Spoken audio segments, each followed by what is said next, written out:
Happy marriage day. Happy marriage day. আসসালামু আলাইকুম, welcome back to my channel. বিথিরোজ থেকে শারমিন বলছি। কেমন আছেন আপনারা? অনেক দিন পর একটি ছোট্ট ব্লগ নিয়ে আসলাম আপনাদের মাঝে। আমাদের বিয়ের জীবনের প্রায় 25টা বছর চলে গিয়েছে। কেমন করে কিভাবে সময়গুলো পেরিয়ে গেল আসলে বুঝতে পারিনি। হাসি, দুঃখ, কান্না সব কিছু মিলেই আসলে সময়গুলো পেরিয়ে গিয়েছে।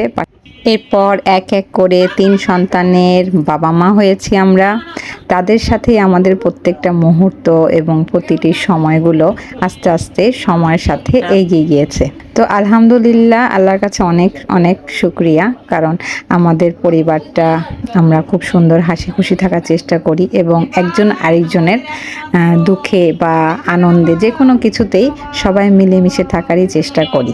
আশা করব সবাই আমাদের জন্য ওইভাবেই দোয়া করবেন, যাতে আমরা সব সময় এভাবেই থাকতে পারি। যাই হোক, বাসায় ছোট্ট একটি আয়োজন করা হয়েছিল, কিন্তু আমরা আগে বাসার থেকে বাইরে গিয়েছিলাম রাত্রে ডিনার করতে, তারপর রাত্রে এসে আমরা কেকটা কেটেছিলাম। Happy father's day to you, happy marriage day to you, happy father's day, happy বাবা মা টু ইউ।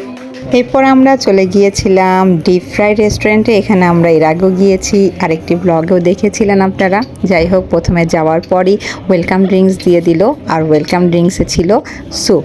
যাই হোক, আমরা একটু একটু করে সবাই এনজয় করছিলাম প্রতিটি মুহূর্ত। আর তারপর আমরা খাবারটা অর্ডার করে ফেললাম। যে খাবারটা অর্ডার করেছিল সেটা প্রিমিয়াম খাবার ছিল। রেস্টুরেন্টে প্রিমিয়াম খাবারটাই সবার জন্য অর্ডার করে ফেললাম। এরপর এক এক করে খাবারগুলো সব সার্ভ করে দিল। তারপরে আমরা তো ওই যে বললাম, গল্প করছিলাম, মজা করছিলাম, এগুলোর ফাঁকে ফাঁকে আমাদের ডিনারটাও করছিলাম। এই সময়টা খুব সুন্দর কাটে আমাদের, কারণ আমরা বিভিন্ন ব্যাপার নিয়ে বা বিভিন্ন ঘটনা মনে করি এবং আমরা আনন্দ করি, বিভিন্ন মুহূর্তগুলো শেয়ার করি সবাই সবার সাথে, যার কারণে এই সময়টা আমার কাছে খুব ভালো লাগে। তারপর একজন আরেকজনের সাথে খাবারটা আমরা শেয়ার করে থাকি। এই জিনিসটা তো সবসময় আমাদের হয়ে থাকে, তা আমরা সবসময় মজা করে থাকি। বাইরে মুষলধারে বৃষ্টি হচ্ছে, এত বৃষ্টি।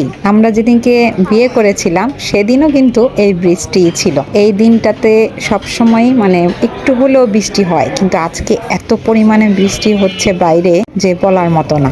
যাই হোক, আমরা কেকটা খেতে চেয়েছিলাম এখানে বসেই, কিন্তু কেকটা কাটার মতো কোনো অবস্থা নেই। বাইরে যে কেক নিয়ে আসার সেরকম কোনো উপায় পাচ্ছি না। তারপর আমরা এখানে খাওয়া দাওয়া করলাম, তারপর এখানে অনেকক্ষণ সময় কাটালাম, ছবি তুললাম, সবাই মিলে মজা করলাম।